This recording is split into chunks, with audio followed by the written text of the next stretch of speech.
గా అయితే ఉన్నారు. వాళ్ళ కెప్టెన్ కూడా చాలా మంచి కెప్టెన్. కానీ అతను 2 సార్లు ఫైనల్ తీసుకొచ్చినప్పటికీ ఆమె గెలిపించలేకపోయింది కప్పునైతే.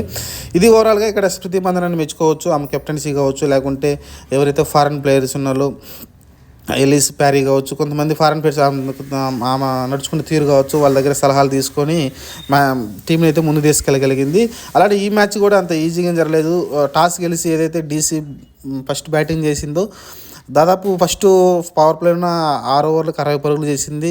ఈజీగా 150 పైన పరుగులు వస్తాయి అనుకున్నాం. టఫ్ అవుద్ది, ఏంటి ఇలా జరుగుతుంది అనుకున్న టైంలో వరుసగా వచ్చేసి వికెట్లు అయితే పడిపోయినాయి. 3 వికెట్లు ఒకే ఓవర్లో 3 వికెట్లు పడిపోయినాయి. ఎక్కడ కోలుకోలేదు. మొలినిక్స్ వచ్చేసిన ఓవర్లు అయితే మొత్తం 3 వికెట్లు తీసింది తన ఓవర్లు అయితే. దాని ద్వారా అయితే వాళ్ళు పూర్తిగా సరెండర్ అయిపోయారు బెంగళూరు టీంకి అయితే, ఢిల్లీ టీం అయితే. ఆ తర్వాత వరుసగా వికెట్లు పడుతూనే ఉన్నాయి.